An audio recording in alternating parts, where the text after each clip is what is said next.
Hello hi అండి. ఈరోజు మీకు ఒక స్పెషల్ రెసిపీని అయితే తీసుకొచ్చానండి. Special spicy recipe. ఆ రెసిపీ ఏంటో మీరు తెలుసుకోవాలంటే ఈ వీడియోను ఎండ్ వరకు చూడాలండి. చూడడంతో పాటు లైక్, షేర్, సబ్స్క్రైబ్ కూడా చేసుకోవాలండి. ముందుగా ఈ రెసిపీ కోసం మనం ఒక కుక్కర్ని అయితే తీసుకొని ముందుగా వాష్ చేసి పెట్టుకున్న మటన్ ముక్కలను అయితే కుక్కర్లో యాడ్ చేసుకోవాలండి. దాంతోపాటు మనము పచ్చిమిర్చి ఇంకా ఎల్లిపాయలు కూడా యాడ్ చేసుకోవాలండి. ఇంకా దీనికోసం నేను ఆనియన్స్, కొత్తిమీర, పుదీనా కూడా మంచిగా వాష్ చేసుకొని పెట్టుకొని నేను చిన్నగా తరిగి పెట్టుకొని ముందుగా ఆనియన్స్ అయితే యాడ్ చేశానండి. ఆ తర్వాత మనకి కొత్తిమీర, పుదీనా ఈ రెసిపీ కోసం అయితే ఎక్కువ క్వాంటిటీ అయితే తీసుకోవాలండి. ఇలా ఈ కొత్తిమీర, పుదీనా ఎక్కువ క్వాంటిటీ తీసుకోవడం వల్ల మనకి రెసిపీ అయితే టేస్ట్ బాగా కుదురుతుందండి.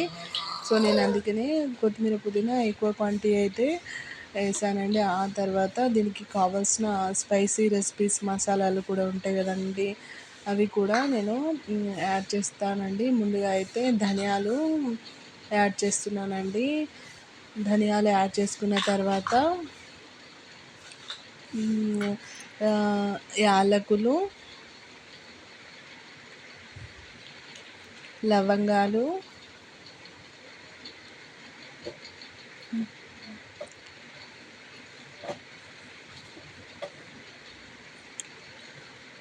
సాజీరా. అండ్ ఈ రెసిపీకి మీకు మనకైతే చాలా మోస్ట్ ఇంపార్టెంట్ ఇంగ్రీడియంట్ ఏంటంటే మిరియాలండి. ఎందుకంటే ఈ సీజన్ వచ్చి రైనీ సీజన్ కాబట్టి మనకైనా పిల్లలకైతే సర్దులు ఎక్కువ అవుతూ ఉంటాయి కదండి. దాన్ని తగ్గించడానికి మిరియాల ఘాటు అయితే చాలా సహాయపడుతుందండి. మిరియాలు వేసిన తర్వాత నేను పసుపు, కలర్ కోసం అయితే పసుపు కూడా యాడ్ చేసుకుంటున్నానండి. నెక్స్ట్ పసుపుతో పాటు అల్లం కూడా, యాక్చువల్గా అయితే అల్లం వెల్లుల్లి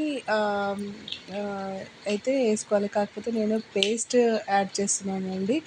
దీంతో పాటు టేస్టీ కోసం మనము సాల్ట్ కూడా యాడ్ చేసుకోవాలండి. సాల్ట్ వేయకపోతే చప్పగా ఉంటుంది కదండి. సో మనము టేస్ట్ కోసం అయితే సాల్ట్ కూడా యాడ్ చేస్తున్నానండి.